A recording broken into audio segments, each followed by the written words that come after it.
3, hit it!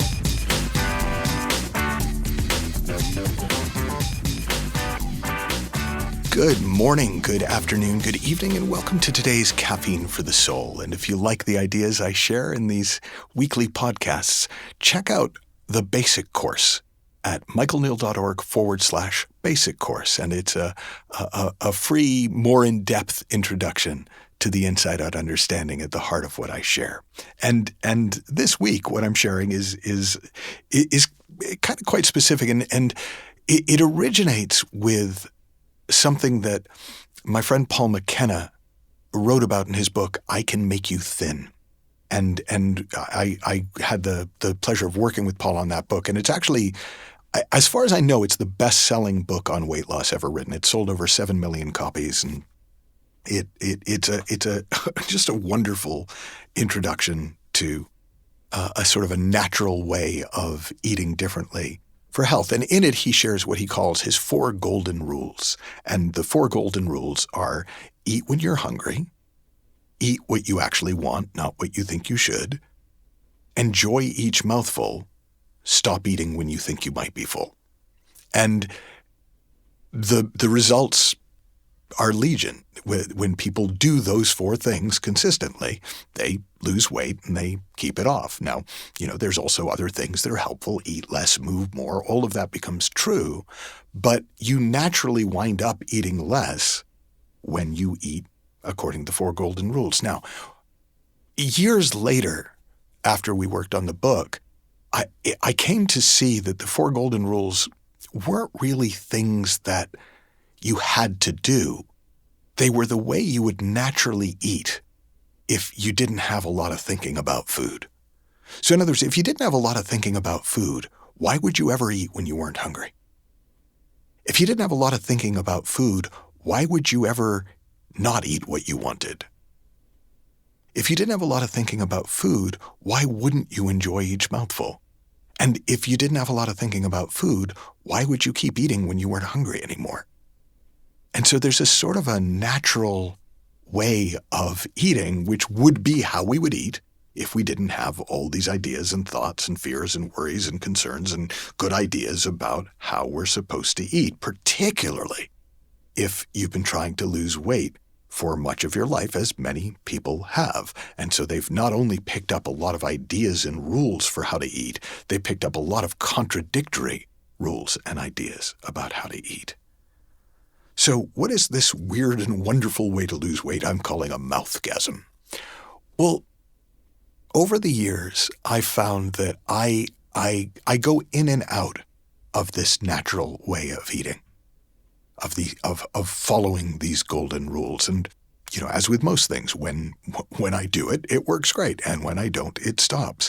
And part of what I realized when I was reflecting on what that was about is I realized that I didn't have a metric. I didn't have an internal measure for whether or not I was following the rules, whether or not I was eating in this kind of just natural way of eating.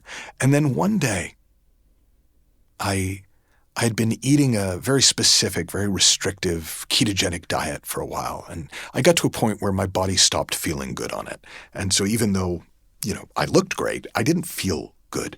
And I thought, I'm going to go back to natural eating. And I thought about, okay, well, so eat what I actually want. What do I actually want? And in that moment, what I actually wanted was a slice of pepperoni pizza.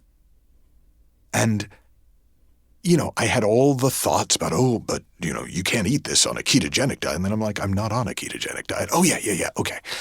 And I had an experience, I'm sure you know what this is for yourself, that my first bite of pepperoni pizza after 3 years of no carbs was kind of orgasmic. It was just amazing. It was like, oh my God. Now, by the way, not every food that I thought I liked and craved when I was purposefully not eating carbs did wind up tasting like that. But this particular slice of pizza, it was amazing. And oh my God, I enjoyed it. And then the second bite was amazing. And the third bite was amazing. But the fourth bite was just good. I didn't have that same mouthgasm. And the fifth bite was still okay. And by the sixth bite, I could tell I was kind of like, yeah, it's all right. And I realized, the difference isn't that the pizza got cold in the 12 seconds or 40 seconds between bites. The difference was I wasn't hungry anymore. But in my mind, it's like, come on, it's one slice of pizza. You must still be hungry. I mean, you're getting how many of this? And I had all this thought. But I realized somehow, despite all the thought, my body is telling me when it's hungry, that's, they say hunger is the best sauce. It makes everything taste better. But when you're really listening to yourself, when you're really tuned into your body, some things are just going to taste better than others. And when you're hungry, when you're actually hungry, and you're eating what you actually want, it is almost orgasmic. It is gorgeous. And you'll find, if you pay attention, that there's a point where it goes from orgasmic, mouthgasmic, to good, to okay, to meh. But if we're used to just eating a certain set amount or eating certain foods, we never get to experience those mouthgasms. So we never get to notice the contrast. So this is a really simple idea that I encourage you to put to the test this week. The next time you think you might be hungry, think about what would you actually want to eat. Not what you think you should eat, not what you've got on hand. What would you actually want to eat? And if you can, get it. And then take that first bite. And if it's what you actually want and you're hungry, I promise you it will just be so good. And then notice, keep enjoying it. Keep giving yourself those mouthgasms and notice at the point where it goes from amazing to good.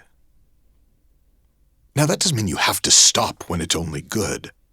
But by the time it gets to just okay, stop. And the next time you're hungry, whether that's in 5 minutes, 50 minutes, 5 hours, repeat. Notice, what do I actually want to eat? If I was allowed to eat anything, what would I eat? And just bask in that first bite, and then the second bite, and keep basking until it just loses its amazingness. And when it no longer is giving you that amazing mouthgasm, stop.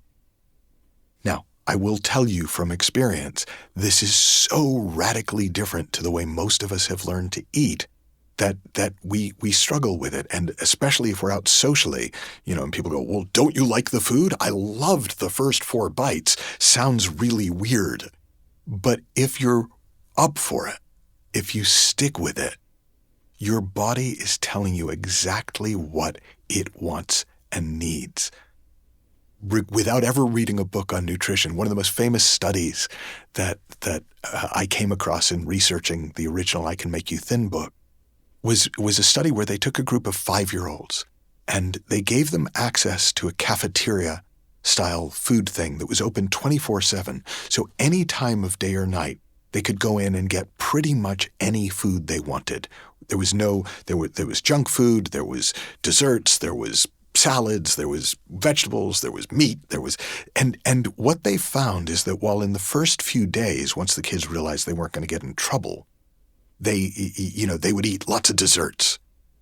But somewhere along the way, within the first 5 days, they wouldn't go for the dessert first. They would start picking out different foods.